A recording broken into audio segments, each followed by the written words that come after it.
शिवसेनेचे नेते असतील, कार्यकर्ते असतील, आपला वाढदिवस अशा प्रकारच्या समाजाभिमुख, लोकाभिमुख कार्यक्रमांच्या माध्यमातून करतात. तर मी खरं म्हणजे आमचे ज्येष्ठ नेते रामदासभाई कदम यांचं वाढदिवसानिमित्त अभिष्टचिंतन करतोच, परंतु हा कार्यक्रम जो आहे शिवसेना आपल्या दारी हा सिद्धेश कदम यांनी आयोजित केला, गेल्या 3 वर्षापासून आयोजित करतात.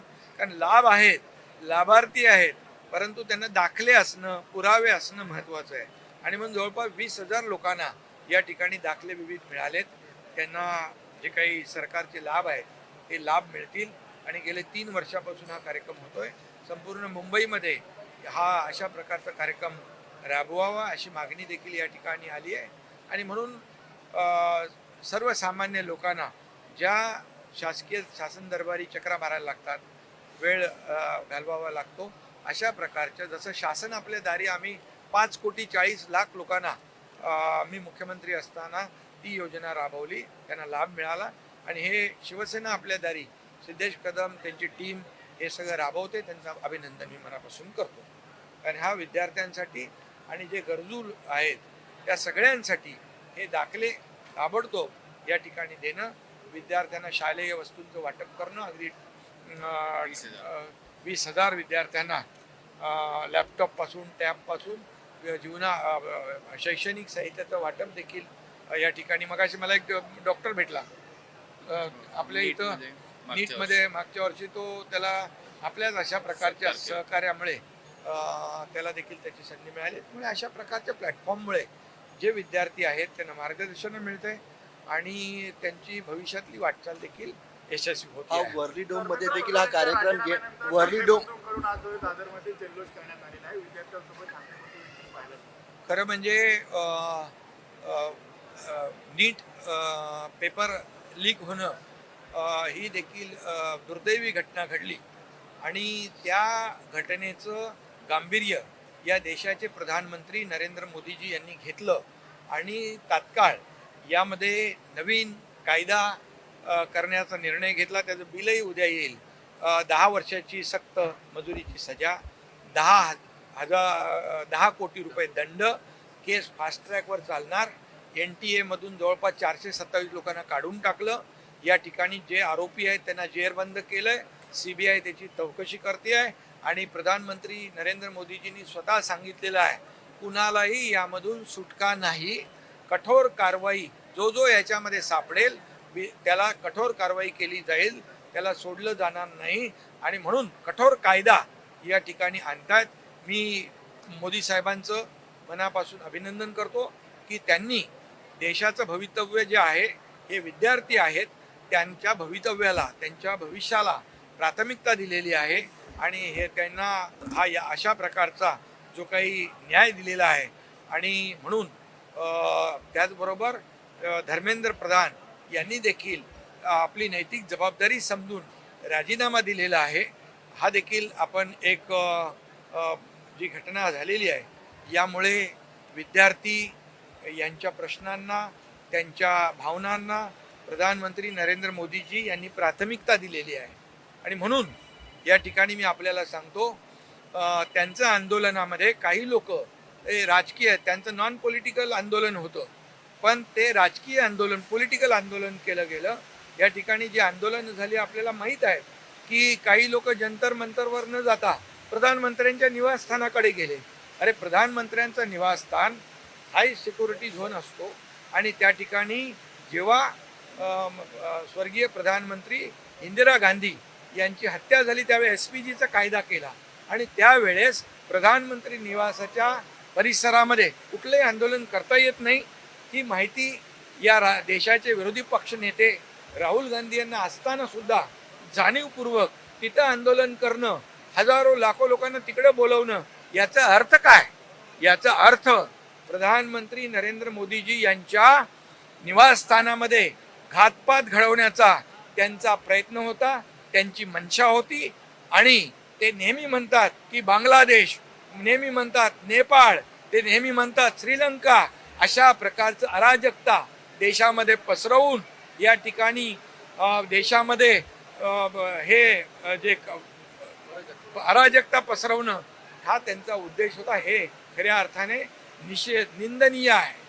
विरोधी पक्ष नेत्याने अशा प्रकारचं कृत्य करता कामा नये, कारण यापूर्वी देखील आपण 2 देशाचे प्रधानमंत्री गमावलेले आहेत आणि म्हणून याचा मी अतिशय कठोर शब्दात निषेध करतो. कारण ते विरोधी पक्ष नेते असताना ते स्वतः सगळ्यांना आवाहन करत होते, इकडे आंदोलनाला या, इकडे आंदोलनाला या. अरे आंदोलन तर जंतर मंतरवर होतं, मग तिकडे आंदोलन करण्यामागचा त्यांचा दुष्ट हेतू होता आणि फार ही गांभीर्याने घेण्याची बाब आहे. आणि त्याचबरोबर काही लोक इकडून पण गेले. अरे लोकांनी नाकारलं, महाराष्ट्रातल्या लोकांनी ठोकारलं, ते त्यांच्या विद्यार्थ्यांच्या व्यासपीठावर जाऊन पेटवा पेटवीची भाषा करत होते. आता आग लागलेली आहे, विझून देऊ नका. हे काय आहे?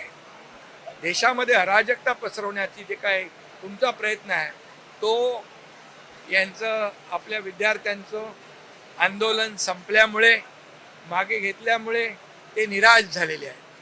आणि म्हणून अशा प्रकारच्या दुसऱ्याच्या ते म्हणतो ना आपण बेगाना शादी में अब्दुल्ला दिवाना अशा प्रकारचा हा विषय आहे. आणि म्हणून मी सांगतो विद्यार्थ्यांच्या बरोबर आम्ही आहोत, विद्यार्थ्यांच्या बरोबर आमच्या संवेदना आहेत. विद्यार्थी हे देशाचं भवितव्य आहे आणि विद्यार्थ्यांच्या पाठीमागे देशाचे प्रधानमंत्री नरेंद्र मोदीजी पण आहेत.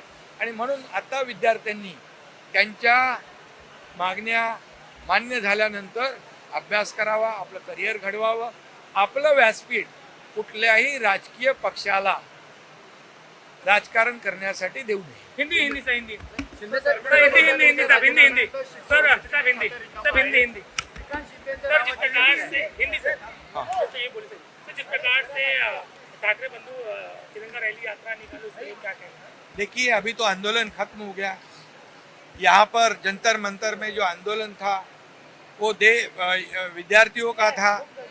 उसका जो नेतृत्व कर रहे थे अपने अभिजीत दिपके और सोनम वांगचुक, वो आंदोलन को देखते हुए यहाँ पर प्रधानमंत्री महोदय जी ने बहुत ही गंभीरता से इसको लिया.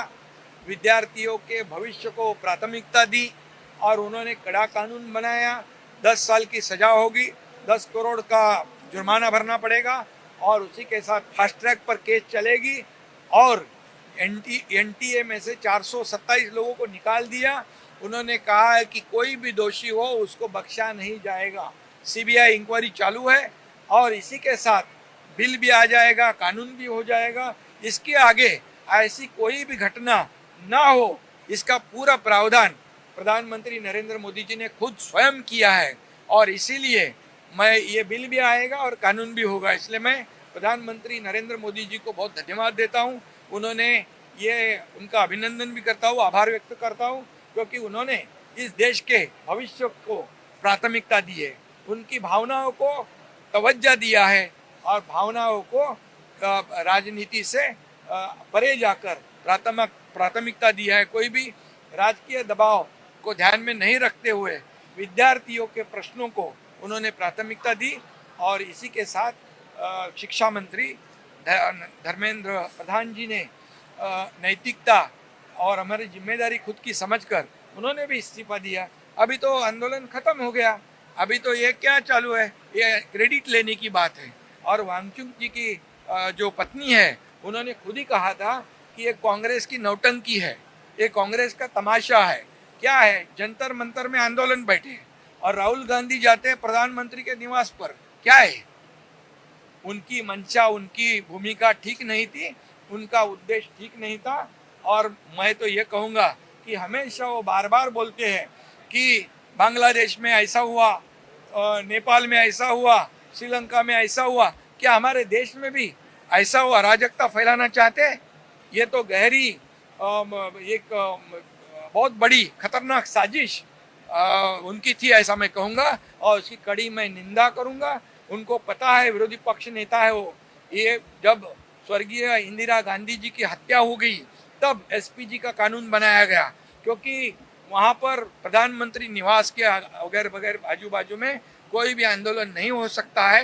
ये उनको भी पता था, लेकिन जानबूझकर ये उनकी जो मंशा है, उनका उद्देश्य है, वो गलत था और इसका कड़ा विरोध, कड़ी निंदा ये मैं करता हूँ। और विद्यार्थियों के साथ हम लोग सब हैं, विद्यार्थियों के साथ खुद स्वयं प्रधानमंत्री जी है, और इसलिए ये बहुत बड़ा निर्णय जो है, ये निर्णय ये हुआ है